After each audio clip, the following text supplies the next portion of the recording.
Hello Year 12, it's Mr. Brockis. So, you hopefully by now have watched my first video, if you needed to, on creating your A4 cover, your blank cover, and populating with your image. And so we've got the correct size and aspect ratio of cover.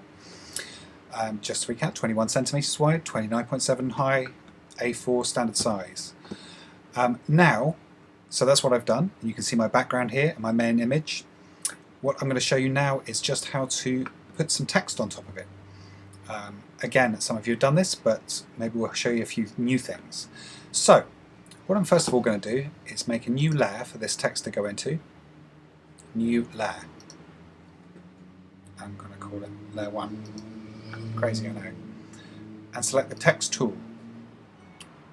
Now, I now have a text tool in my hand, and I'm going to click the top here. Looks like it's going to be pretty big. My magazine was called Wired, if you remember, so I'm going to put that text in. Oh, it's so big I can't even see it. You can select the Move tool and just move it down so I can actually see where I am. There we go. And go back to the text tool. So this is your toolbox on the left hand side.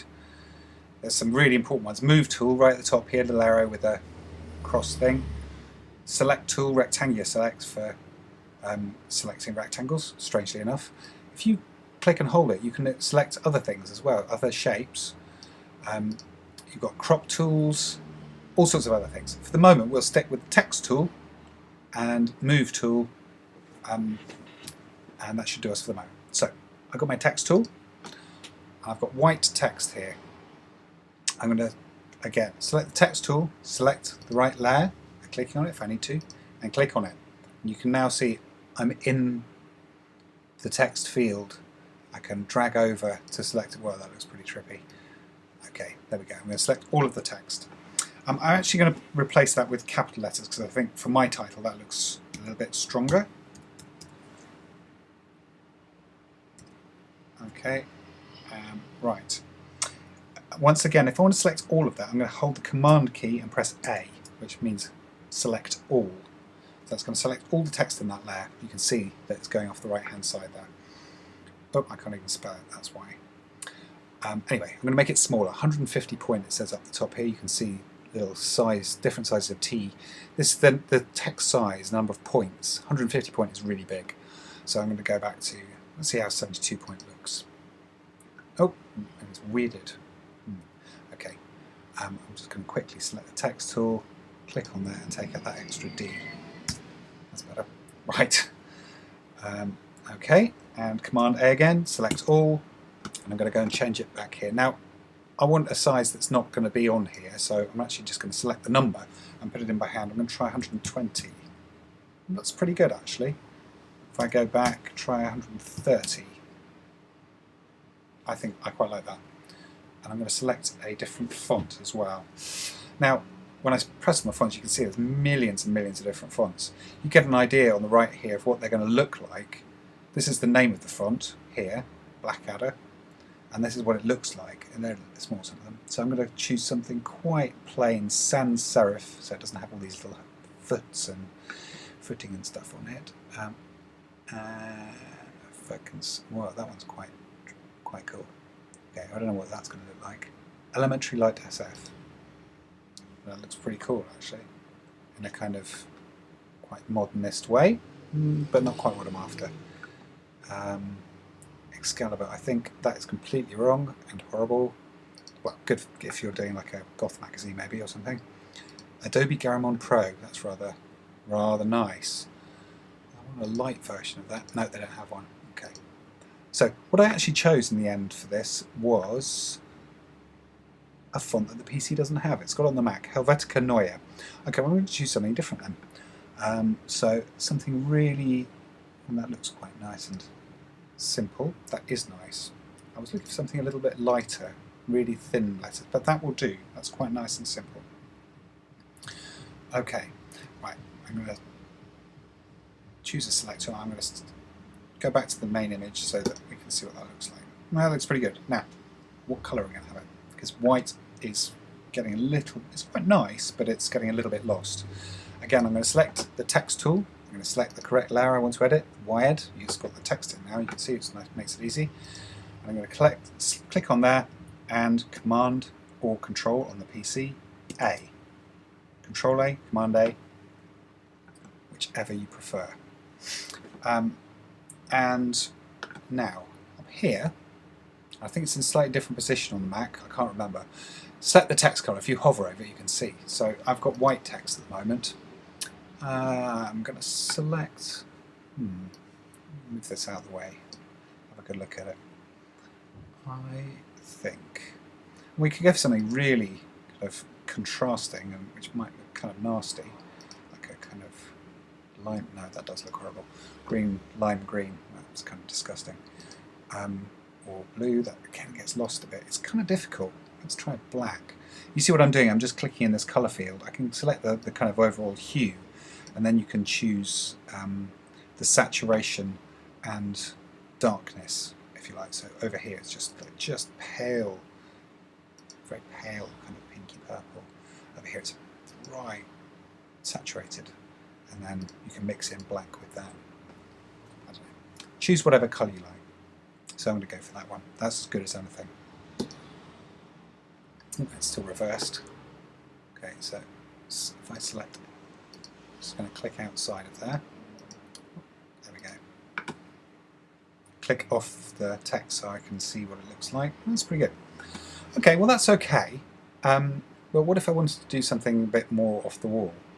Well, that's my basic colour text placed on top of it. That's quite cool. But if I select here, now you'll notice there's a few layer settings here, which we mentioned briefly before. Opacity, you know what that is, transparency basically, or how see-through it is, or not. So 100%, it's 100% opacity, in other words, not see-through at all. What I'm going to do right next to that is another box, which is the blending, how it's blended with the layer underneath. At the moment it's normal, but I can select other types of blending. Now, some of them I kind of understand. I must confess, some of them I don't. There are thousands and thousands of different functions in Photoshop. I know quite a lot of them, but not all of them. So you can possibly find out things that I don't know here. Let's select, goodness knows what linear light is, I don't know. It's quite cool. Okay, well that's linear light. Or we can have difference, for example, which will just put the negative of whatever colour is in the background on top of it, so it makes it actually stand out really well. This is what I ended up using on mine. It doesn't work so well for this font. There we go. Colour dodge. No, that doesn't work at all. You can experiment with these. These are just like a different kind of effect. Works quite nicely for some text. You can just stick with normal though, which is, to be honest, what you probably should stick with most of the time. It's nice for a special effect, but don't use it too often. Like any of these things, if you overdo it, it will end up looking like a complete dog's dinner. So there we are. I've made the text. If I want to move it around, I'm going to select the Move tool and literally click and drag it. Simple as that. Okay, it's pretty good. That's about right. Maybe I want it just right up at the top. Oh, it could look quite modern and cool. Okay, that's great. That's the main masthead. Now I'm just going to quickly pop in a tagline underneath it as well, just to show you how that's done. So we can do a new layer. Oops, new layer. Hello, thank you. And I'm going to call this tagline. Select the text tool again and click just underneath. It's a bit too big. For a start, I'm just going to select a smaller size, just like a sensible 30 point. That's going to that looks quite good. And what did I call it? Wycliffe. In fact, I'm going to stick with capital letters again. Caps lock on. Wycliffe Technical Journal. Sounds very businesslike and serious. Command A to select all of it, because it's still a little bit too big. Try 24 point. It's even still too big. 18 point. There we go. And I'm also going to put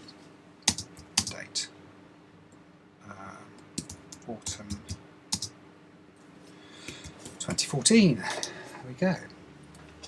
So that's the text. Actually, that's turned out about the right size. That's pretty good.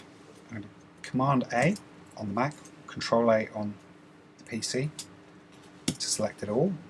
Still selected the right layer, and I'm now going to make that text white because I cannot see it at the currently is. That's better. Okay, and once more, select another tool. That'll do. That's quite nice. So now we've got another layer. And you can start to build up more and more layers on top of this. If you've got too many layers, or you make one by mistake, you can right-click on that layer and delete it. Or duplicate it if you want another one. Work with the same settings.